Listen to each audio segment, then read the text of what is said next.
The last rhizome, Zara's fight for our ginger. In the heart of Kaduna, Zara's family farmed ginger. It was the world's best, potent, fiery, and a source of deep national pride. She learned the soil's secrets before she could read. But the pride had faded. Now markets were flooded with bland, expensive, imported roots. They lacked the distinctive fire of the Nigerian variety, a subtle heat that once seasoned the world. As an agronomy student, Zara sought answers. Her research revealed the disaster scale. Nigeria, once the world's #2 producer, was now decimated.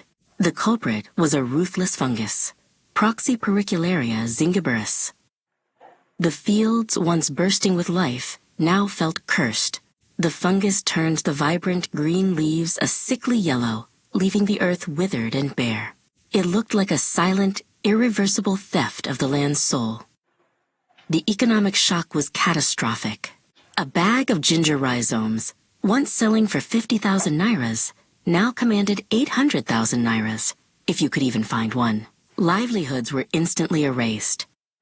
It ate everything. Farmer Garbo wept, his hands shaking. The blight hadn't just taken their crop, it had stolen peace. Profound debt and personal tragedies had followed the silent collapse. Despair became the new harvest. Many farmers abandoned their inherited land, convinced the soil was permanently poisoned. They saw the blight not as a disease, but as a final judgment. Zara saw more than tragedy. This was a systemic failure, a case study in national food vulnerability.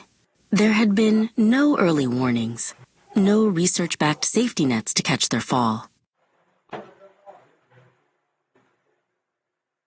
The crisis whispered a chilling question into the nation's ear. Zara voiced the fear. First, ginger. Then, what next? The threat to their most basic food security felt frighteningly real. She refused to surrender to fear. Zara switched focus from diagnosis to a cure. She devoured research, discovering that the blight could be managed with resistant varieties and precise farming techniques. Then she found it, a specific source of hope. Research from IITA confirmed that blight-resistant strains existed. The solutions were ready, waiting to be deployed from a laboratory to the fields. Zara became the catalyst. She gathered the few remaining farmers, her voice ringing with purpose. The land is not poisoned, she insisted. It needs healing.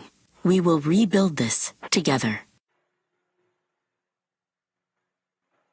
She started a demonstration plot, using carefully saved seeds and her scientific methods. The first tender, hopeful green shoots were a symbol, the first spark of the fire's return. Zara leveraged technology, too. She launched a simple mobile alert system for early blight detection, a modern solution for an ancient problem, putting science directly into their hands. The struggle was real.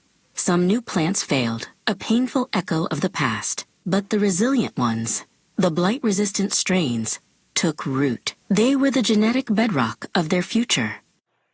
Zara patiently taught them crop rotation, soil testing, and precision watering. This wasn't just growing ginger. It was building an agricultural backbone, stronger and more aware.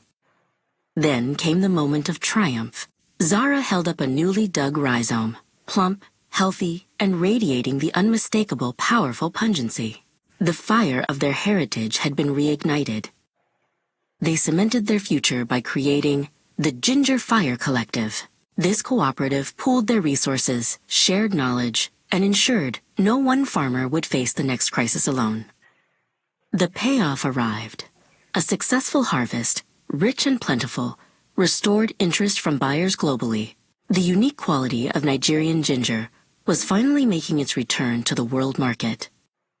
The fight was not over, but the future felt secure. Zara had proven that knowledge and resilience could transform despair into food sovereignty, reclaiming control over their heritage and destiny.